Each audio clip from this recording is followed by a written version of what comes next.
ஓம் சரவண பவ. எல்லாருமே நல்லா இருப்பீங்கன்னு நினைக்கிறேன். கந்தசஷ்டி விரதம் 6வது நாள் சூரசம்ஹாரம் நடைபெறும் இல்லையா?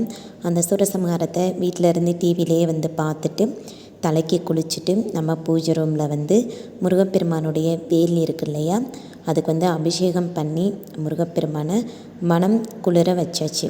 அதாவது அவரை சந்தோஷம் அடைய வைக்கணும் இல்லையா, அதுக்காக தான் மஞ்சளில் அபிஷேகம் பண்ணியாச்சு. எந்த ஒரு அபிஷேகமாக இருந்தாலும் ஃபஸ்ட்டு மஞ்சளில் அபிஷேகம் பண்ணி ஆரம்பிச்சிடலாம். இந்த அபிஷேகம் என்னோடய பசங்க தான் பண்ணுவாங்க எப்பயுமே.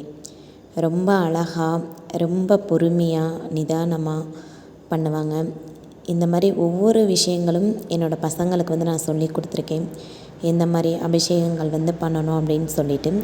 நீங்கள் அவங்க அபிஷேகம் பண்ணும்போதே நீங்கள் பாருங்கள் எவ்வளோ பொறுமையாக, எவ்வளோ அழகாக பண்ணுறாங்கன்னு. இப்போ மஞ்சள் அபிஷேகம் முடிஞ்ச உடனே பால் அபிஷேகம். எதுக்காக இந்த மாதிரி சூரசம்ஹாரம் முடிஞ்ச உடனேயும் முருகப்பெருமானுக்கு அபிஷேகம் பண்ணுறோம் அப்படின்னா, அவரை மனம் குளிர்விக்கிறதுக்காக தான். சூரனை சம்ஹாரம் செஞ்சுட்டு கடும் கோவத்தில் இருக்கிறார் இல்லையா, அவரை சந்தோஷமடைய செஞ்சு கம்பீரமாக ரொம்ப சந்தோஷமாக இருக்க வைக்கணும் அப்படின்றதுக்காக தான் இந்த அபிஷேகம். ஒவ்வொரு அபிஷேகமுமே பண்ணிவிட்டு அழகாக தீபாதரணை காமிக்கணும். அது ரொம்ப ரொம்ப சிறப்பு வாய்ந்த ஒன்று. இப்போ பால் அபிஷேகம் முடிஞ்ச உடனேயுமே தண்ணி ஊற்றி சுத்தமான நீர்லேயுமே அபிஷேகம் பண்ணிக்கலாம். பால் அபிஷேகம் முடிஞ்சதுக்கப்புறமா தயிர் அபிஷேகம். என்னோடய 2 பசங்களுமே இந்த மாதிரி சாமி விஷயங்களில் இந்த மாதிரி அபிஷேகம் பண்ணுறது இதில் ரொம்பவே ஆர்வமாக இருப்பாங்க. எனக்குமே அதுதான் ஆசை. என்னோடய பசங்களுக்கு நிறைய விஷயங்கள் சொல்லி கொடுத்து அவங்க அந்த மாதிரி நல்லா வளர்ந்து வரணும், அதுவும் இந்த ஆன்மீக விஷயத்தில் நிறைய கற்றுக்கணும் அப்படின்றதான் என்னோடய ஆசை. ரொம்ப பொறுமையாக, ரொம்ப அழகாக அபிஷேகங்கள் பண்ணுவாங்க.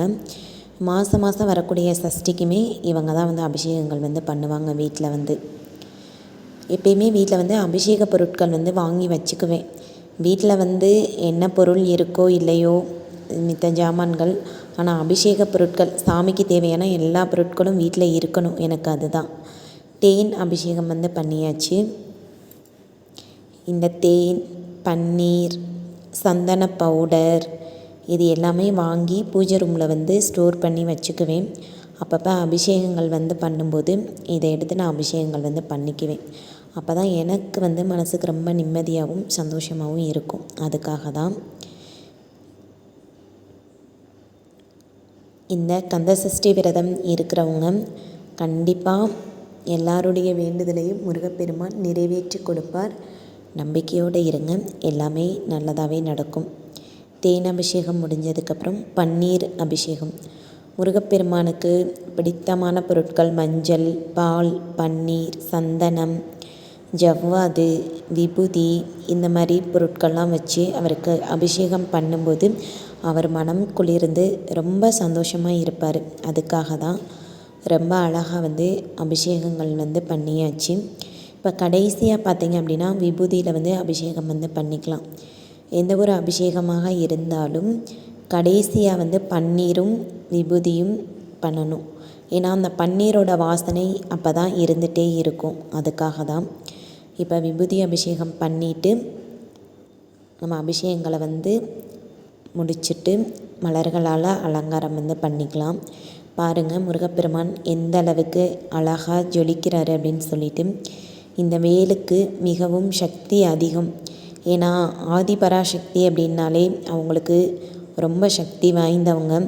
அவங்க இன்னுமே அதிக சக்தியை அந்த வேலுக்கு உருவேற்றி கொடுத்து தான் முருகப்பெருமான் கையில் ஆதிபராசக்தி தாய் கொடுப்பாங்க.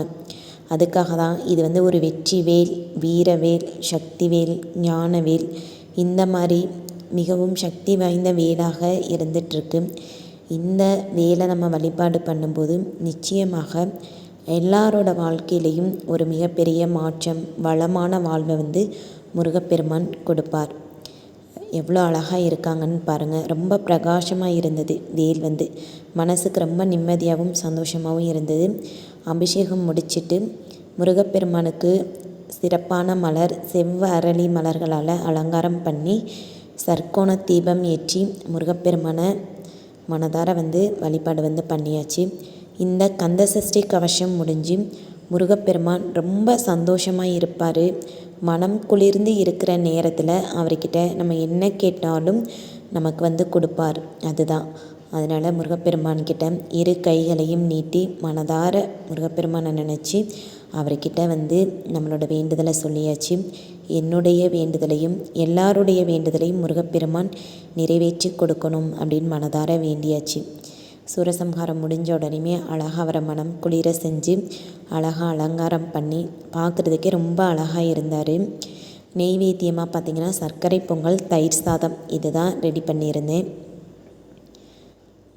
என்னோடய குலதெய்வம், மற்ற எல்லா தெய்வங்களுக்குமே மலர்களால் அலங்காரம் பண்ணி குலதெய்வத்தையும் நினச்சி தீபம் ஏற்றி அவங்களுக்கும் நெய்வேத்தியம் வச்சுட்டு முருகப்பெருமானையும் மனதார வழிபாடு பண்ணியாச்சு. இன்றைக்கி நெய்வேத்தியமாக பார்த்திங்க அப்படின்னா முருகப்பெருமானை மனசை குளிர் வைக்கணும் இல்லையா, அதுக்காக தயிர் சாதமும் அவர் போருக்கு போயிட்டு வெற்றி அடைஞ்சிட்டு வந்திருக்கிறாரு.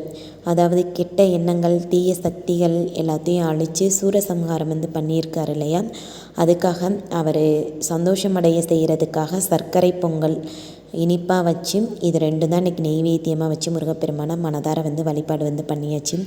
கண்டிப்பாக முருகப்பெருமான் எல்லோருக்கும் துணையாக இருந்து எல்லாருடைய வேண்டுதலையும் நிச்சயமாக நிறைவேற்றி கொடுப்பார். எல்லாமே நல்லதாகவே நடக்கும். நம்பிக்கையோடு இருங்க. முருகப்பெருமானை பார்த்துட்டே இருக்கணும் போல் இருந்தது. அவ்வளோ அழகாக இருந்தார். இந்த வேலுமே பார்த்திங்க அப்படின்னா பிரகாசமாக ரொம்ப அழகாக இருந்தது. இந்த 7 நாள் கந்தசஷ்டி விரதம் இருந்துகிட்ருக்கீங்க இல்லையா, கண்டிப்பாக நிச்சயமாக முருகப்பெருமான் உங்களுக்கு துணையாக இருந்து வேண்டுதலை நிறைவேற்றி கொடுப்பார். நம்பிக்கையோடு இருங்க. எல்லாமே நல்லதாகவே நடக்கும். நாளைக்கு முருகப்பெருமானுடைய திருக்கல்யாணம் நடைபெற இருக்கும். அதையும் பார்த்துட்டு மன மகிழ்ச்சியோடு எல்லோரும் முருகப்பெருமான் ஆசீர்வாதத்தோட வளமான வாழ்வு கிடைக்கும். நம்பிக்கையோடு இருங்க. முருகப்பெருமான் நிச்சயமாக நமக்கு துணையாக இருப்பார். எல்லாமே நல்லதாகவே நடக்கும். இந்த மாதிரி தான் சூரசம்ஹாரத்தன்னைக்கு நம்மளோட வீட்டில் அழகாக அபிஷேகம் பண்ணி அலங்காரம் பண்ணி முருகப்பெருமானை மனதார வழிபாடு பண்ணியாச்சு. நம்பிக்கையோடு இருங்க. எல்லாம் நல்லதாகவே நடக்கும். ஓம் சரவண பவ. ஆறுமுகம் அருளிடும் அனுதினமும் ஏறுமுகமே. ஆறுமுகம் அருளிடும் அனுதினமும் ஏறுமுகமே. திருத்தணியில் உதித்தருளும் ஒருத்தன்மலை விருத்தனென உளத்தில் உரை கருத்தன்மையில் நடந்து குகன் வேலே. ஓம் சரவண பவ. எல்லாமே நல்லதாகவே நடக்கும். நம்பிக்கையோடு இருங்க. ஓம் சரவண பவ. ஓம் சரவண பவ. ஓம் சரவண பவ. அபிஷேகம் அலங்காரம் எல்லாமே முடிச்சுட்டு சர்க்கரை தீபம் ஏற்றி வழிபாடு பண்ணிவிட்டு கந்தசஷ்டி கவசம் பாடல்களையும் பாடிட்டு இந்த 6வது நாள் கந்தசஷ்டி விரதம் நாளை நம்ம மன நிம்மதியோடு நம்ம விரதம் முடிச்சாச்சு. ஓம் சரவண பவ. ஓம் சரவண பவ. ஓம் சரவண பவ.